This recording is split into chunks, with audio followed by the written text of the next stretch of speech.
going to have to do that one all over again. This is, I want to show this one because Jack HARTSFIELD, and he knows Larry Flint, who did an endorsement about me, and he was shot. The person was programmed to shoot him in Lawrenceville, Georgia, when I was doing the book in Marietta, MD, A License to Kill. Now then, if you want to read these, I'm going to read some letters that Jack wrote me, HARTSFIELD. And I don't know if he's related to Hank HARTSFIELD, the astronaut. I have assumed he is.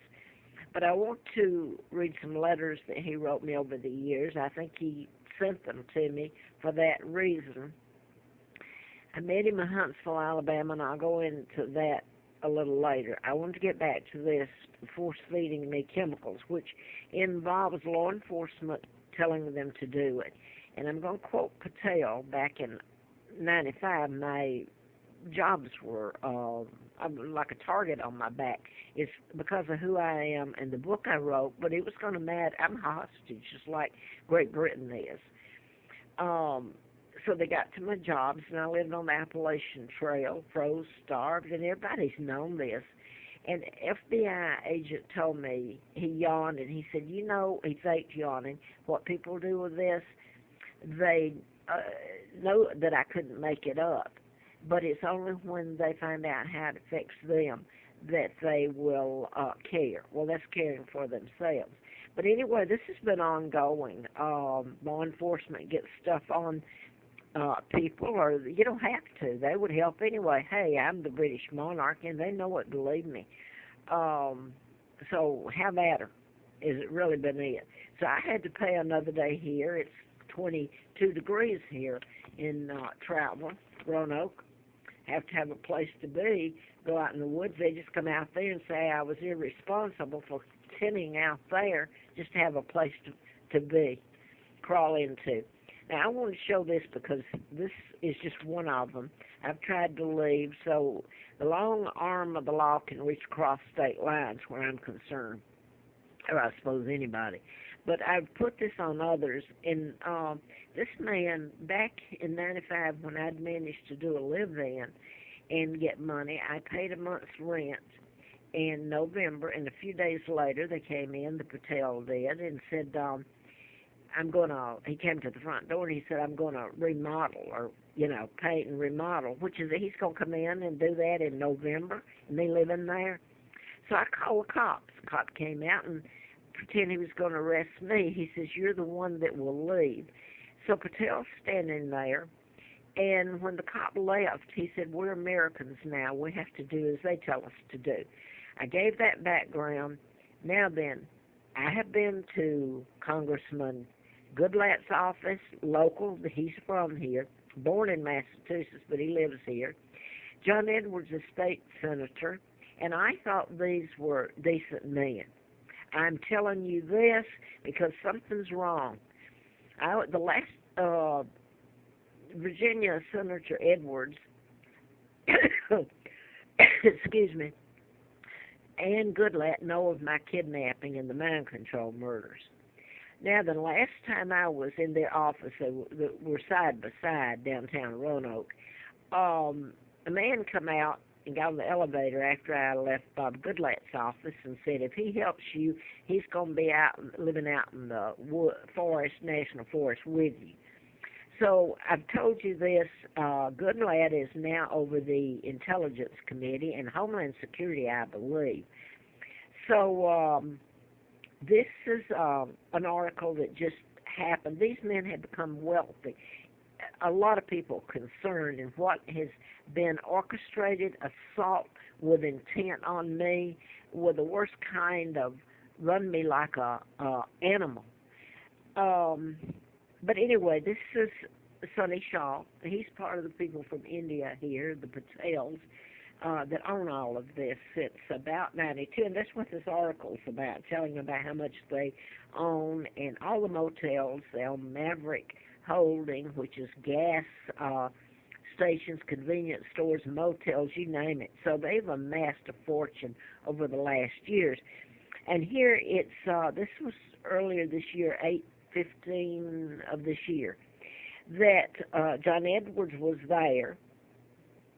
Guests included John Edwards at an opening, yet another one called in. Mark Warner and Tim McCain's office delegates. And here's where Bob Goodlatte sent a relative, or may have shown up himself, but they're talking about Sonny Shaw. And, well, I've told you what they did, and they want to call Larry Flint bad names. And me, you ought to see what they tell about me that's total lies. So, anyway, I've done that. This woman's living in my place. She's a treasure to the country and a fraud, and I could go on and on. What I wanted to do is, like, the chemicals have been put in me here, too, and I just haven't run. I have nowhere to run. And it's Russian roulette. I'm afraid if I wake up, am I going to have a brain to even function? So now then I want to get to reading Jack's letters. I don't know if I covered everything, but as much as I can. This is one of Jack's letters, and I'm going to read portions of it.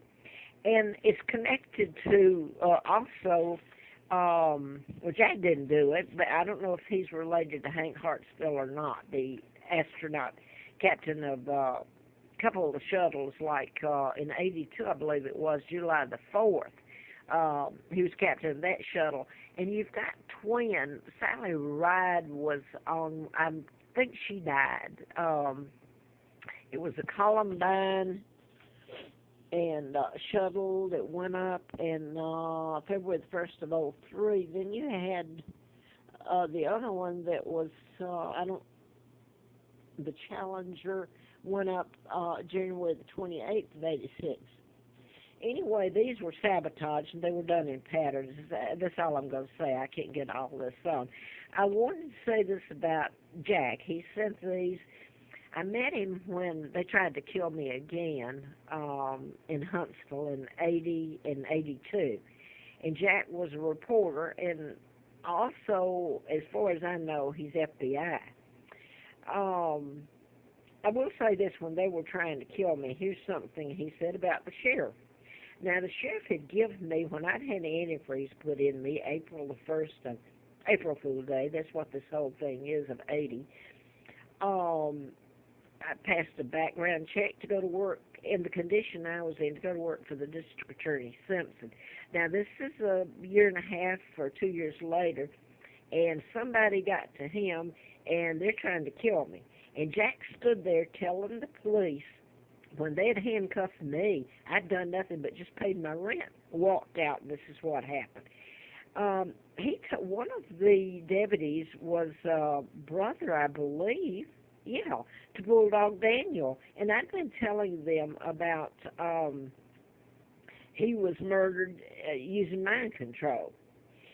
And, I mean, it's not that the brother sitting there next to me with handcuffs on disbelieved him. It's odd the way they react, because mind control and who's doing it, and they can get to their jobs. So, much of the big picture went back far earlier than Sheriff Dave Hedrick or Bulldog Daniel, all the way back to World War II. So I'm leaning forward and backward in history. So I'm going to just kind of go on with this. This was one of the letters. And you were trying to pull back some of the curtains on a very nasty, clandestine, bizarre, and dangerous happenings in Huntsville underworld. It wasn't pretty. So to discredit you and me, the logic of some very sinister people, well, simply to go to any length to destabilize your life, make you appear nuts, loony, schizophrenic, paranoid, to break you if all possible, psychologically and emotionally. I know that feeling all too well. Believe it if you choose, or don't believe it, but the U.S. Attorney in St. Louis goes back to Huntsville and Tennessee Valley, where central distribution points of Colombian cocaine for every state east of the Mississippi River. I know some things about the Florida and stuff too,